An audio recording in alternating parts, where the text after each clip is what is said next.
주님의 재림을 진심으로 사모하는 재림 성도 여러분, 저는 이 시대를 위한 특별한 진리인 현대 진리를 전하고 있는 에스더입니다.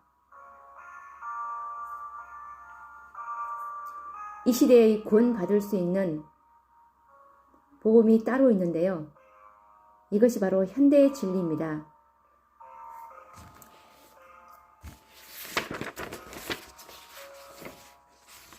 이 현대의 진리란 계시록 14장의 세 천사의 기별과 계시록 18장의 두 천사의 기별을 합한 다섯 천사의 기별로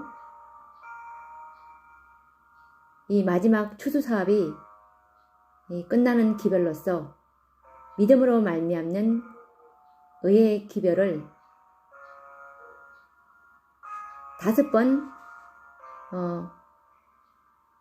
보내시는 것입니다.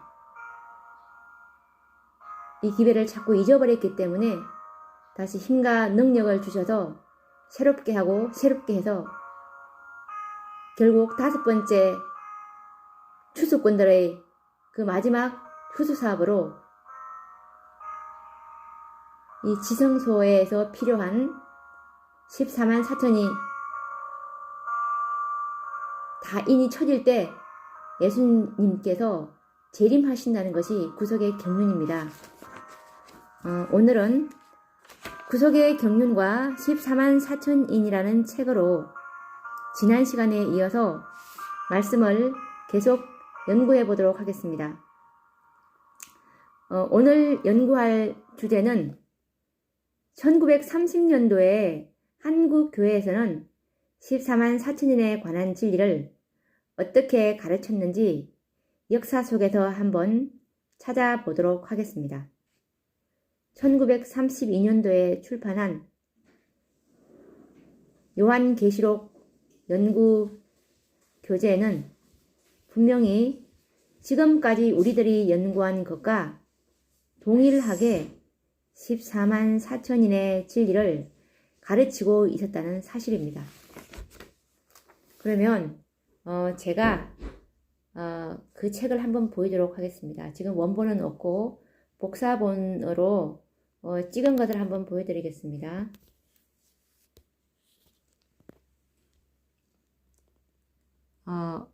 묵시록 연구라는 책으로 시조사 출판이라고 써여 있죠. 그리고 이 책은 분명히 발행도 시조사라고 나와 있고, 그리고 이 책을 가르쳤던 연대가 소화 8년이라고 나와 있는데 네이버로 검색해 보시면 소화 8년은 1932년도라는 것을 알 수가 있습니다. 저자는 왕대아 여사이십니다. 그러면 이 책을 한번 읽어드리겠습니다. 이 책은 왕대아 여사가 번역한 것입니다. 우라이아 스미스의 요한계시록을 왕대아 여사가 우리말로 번역한 것인데 한번 이 책을 읽어보도록 하겠습니다.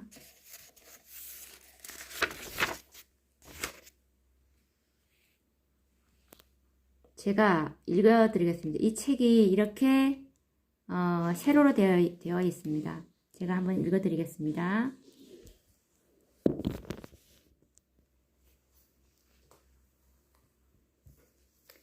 이 책을 다 읽어드릴 수는 없고 요한계시록 7장 13절을 13절의 내용을 어떻게 그 당시에 가르쳤는지 한번 연구해 보도록 하겠습니다.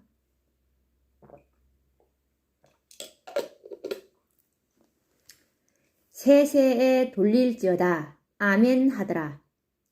장로 중에 하나이 응답하여 내게 이르되 이 흰옷 입은 자들이 누구며 또 어디서 왔나뇨 하기로 내가 가르되 내 주인이여 당신이 알리이다 하니 그가 나더러 이르되 이는 큰 환난 가운데서 온 자인데 어린 양의 피에 그 옷을 씻어 희게 하였는지라.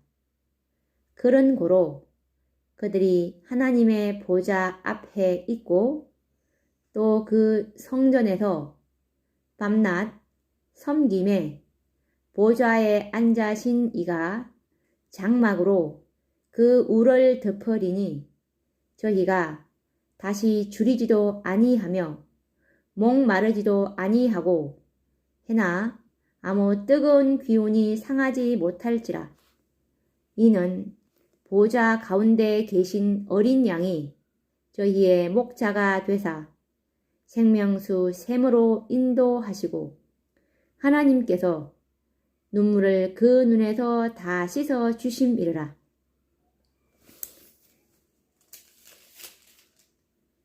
지금 제가 읽어드린 내용은 성경을 찾아보시면 요한계시록 7장 13절부터 요한계시록 7장 17절까지의 말씀을 제가 읽어드렸습니다. 그러면 또 계속 1932년도에 그 부분을 어떻게 가르쳤는지 또 이어서 읽어드리겠습니다. 인치는 일이 마친 다음에 요한은 헬 수 없는 무리가 하나님의 보좌에 둘러서서 하나님을 찬양하는 것을 보았다. 그런데 이 무리는 각 나라와 모든 족속과 백성과 지방에서 온 자라 하였다. 그러므로 이 사실로서 보건대 인치는 일이 마치는 때에는 예수께서 재림하실 것을 분명히 알 수 있는 바이다. 그 헬 수 없는 무리는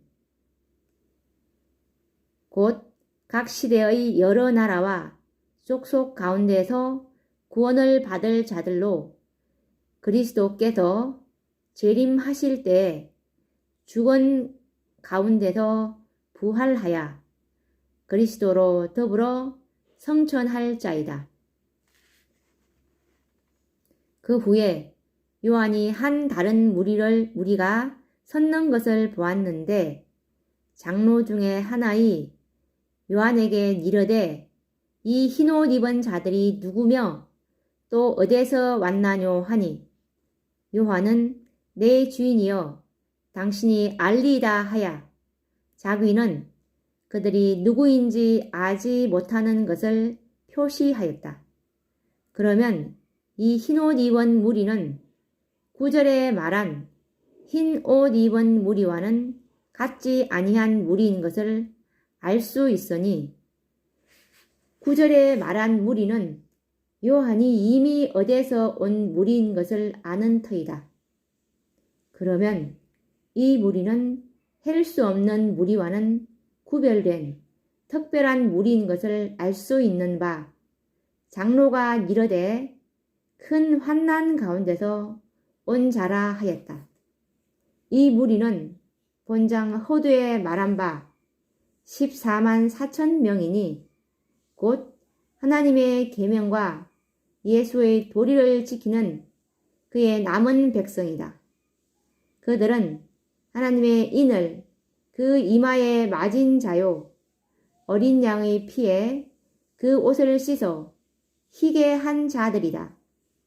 과연 그들은 세상 마지막에 있을 개국 이래로 없는 고난 가운데서 올 자들이니 곧 야곱의 환난을 맛볼 자들이요 마지막 7 재앙이 날일 때 대언자 없이 설 자들이다. 그러나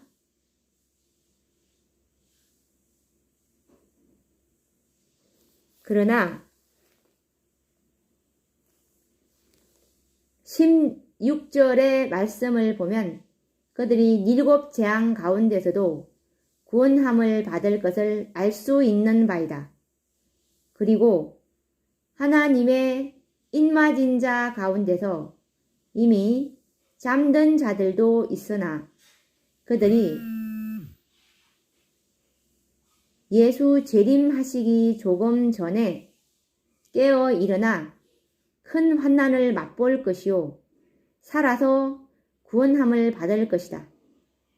그때에는 하늘 보좌에 계신 어린 양이 저희의 목자가 되사 생명수 샘으로 인도하시고 하나님이 또한 눈물을 그 눈에서 다 씻어 주실 것이다. 아멘. 우리가 지금 이 부분을 살펴보았는데요. 지금 재림교에서 가르치고 있는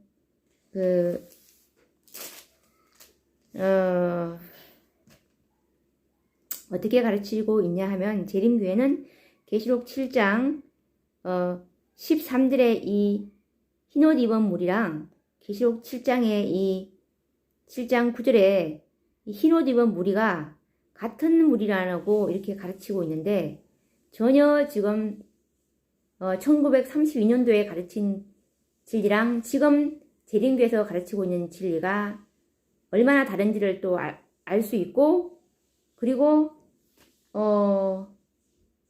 셋째 천사의 기별을 믿고 죽은 자들 이 자들도 일곱째 재앙 초기에 일어나서 야곱의 환난을 겪고 14만 4천인들과 이제 완전히 하나의 인으로 연합되어서 예수님 재림하실 때 살아서 구원받을 자들이라는 것을 분명히 이때 이 1932년도에 당시에 정확하게 가르쳤다는 것을 우리가 확인할 수 있었습니다. 어떤 사람들은 당시의 요한계시록의 연구 교재는 우라야 스미스 목사의 저서이기에 그 책은 영감받은 선지자의 글이 아니므로 완전하지 못하며 변경할 수 있다는 견해를 가진 사람들도 많이 있습니다. 그렇다면 화이 선지자의 말씀을 한번 보도록 하겠습니다. 서신 229페이지에 나오는데요. 1903년도에 쓰신 말씀입니다. 시대의 소망, 부조와 선지자, 각 시대의 대쟁투.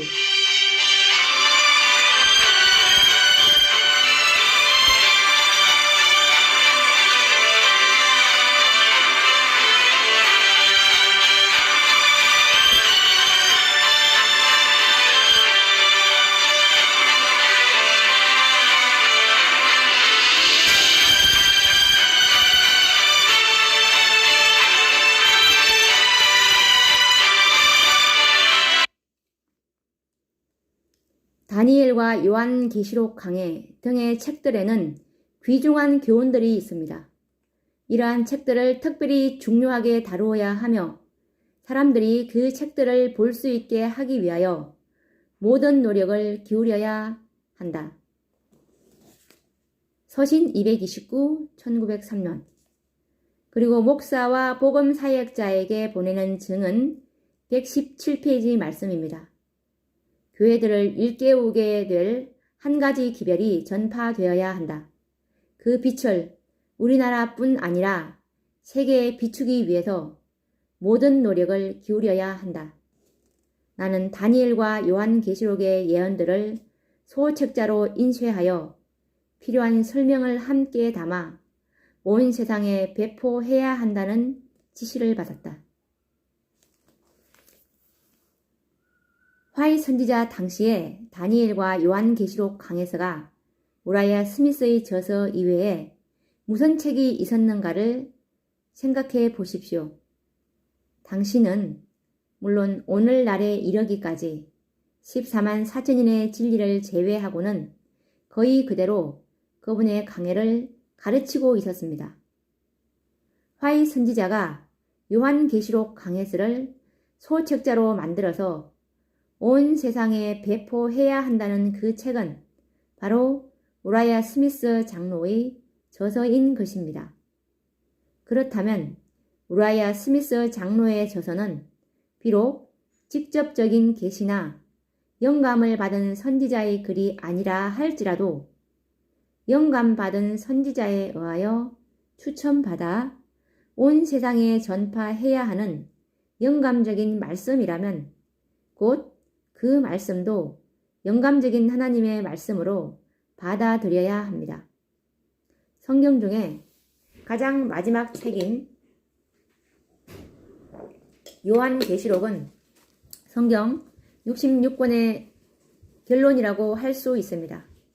그러기에 요한계시록의 가장 핵심적 진리는 성경의 가장 중요한 진리가 됩니다. 그러면 요한계시록의 가장 핵심적인 진리는 무엇일까요? 그것은 바로 셋째 천사의 기별이라는 주장에 이의가 없을 줄로 믿습니다. 셋째 천사의 사업은 살아계신 하나님의 인치는 사업이요. 셋째 천사에 의하여 14만 4천인들은 살아계신 하나님의 인을 받고 바로 이 땅에서 추수되는 구속의 첫 열매들이 탄생된 것입니다. 이처럼 구속사업의 결론이요. 성경의 핵심 진리가 될 수 있는 14만 4천인의 중대한 진리만이 변경시켜야 할 이유가 어디에 있을까요?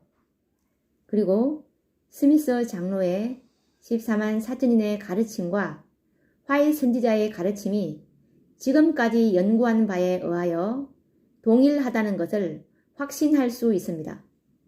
14만 4천인의 견해를 변경시킨 것은 참으로 큰 잘못입니다.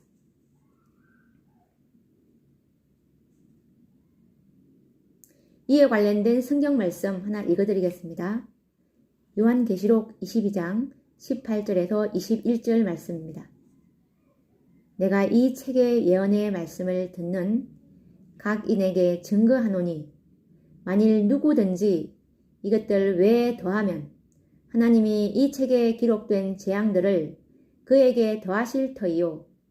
만일 누구든지 이 책의 예언의 말씀에서 제하여 버리면 하나님이 이 책에 기록된 생명나무와 및 거룩한 성에 참여함을 제하여 버리시리라. 이것들을 증거하신 이가 가라사대 내가 진실로 속히 오리라 하시거늘 아멘. 주 예수여 오시옵소서. 주 예수의 은혜가 모든 자들에게 있을지어다.